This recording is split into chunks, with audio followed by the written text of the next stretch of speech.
Hi అందరికీ ముందుగా Eid Mubarak. Ramzan special ఈ గులాబ్ జామ్ చేశాను అనుకుంటున్నారా? అలా అనుకుంటే మీరు పప్పులో కాలేసినట్టే. ఈరోజు రంజాన్తో పాటు నా లైఫ్లో ఒక స్పెషల్ డే. ఈపాటికే మీకు అర్థమైపోయి ఉంటుంది కదా ఎవరిదో బర్త్డే అనుకుంటున్నారు.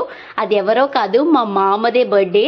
నా లైఫ్లోకి మా మామ వచ్చిన తర్వాత ఇది సెకండ్ బర్త్డే. ఫస్ట్ బర్త్డే అయితే నాలెడ్జ్ సిటీలో చేసాం. మా మామకి అసలు బర్త్డే సెలబ్రేట్ చేసుకోవడం నచ్చదు. పెళ్లి ముందు వరకు ఎప్పుడు చేసుకోలేదంట. నేను వచ్చిన తర్వాత ఫోర్స్ చేస్తుంటే ఏదో కేక్ కట్ చేస్తున్నాడు. నాకేమో భారీ రేంజ్లో ప్లాన్ చేయడం ఇష్టం, మా మామకేమో సింపుల్గా ఉండడం ఇష్టం. ఎలా అయితే ఫ్రెండ్స్ అండ్ ఫ్యామిలీ అందరినీ గ్యాదర్ చేసి నిన్న బర్త్డే అయితే తీసేసాము. చేసుకోను అంటున్న మామనే చాలా హ్యాపీగా ఉంచేసాము. మీరందరూ కూడా మా మామకి విష్ చేయండి. సో ఫ్రెండ్స్ అండ్ ఫ్యామిలీతో చేసుకుంటే భలే ఉంటుంది కదా. ఎప్పుడు రొటీన్గా మేమిద్దరమే ఏం చేసుకుంటాం చెప్పండి, ఒకరి ముఖాలు ఒకరు చూసుకోవడం తప్ప. సో ఇలా ఫ్యామిలీతో చేసుకుంటే ఫ్యామిలీతో టైము స్పెండ్ చేయొచ్చు, ఫ్రెండ్స్తో కూడా టైం స్పెండ్ చేయొచ్చు. భలే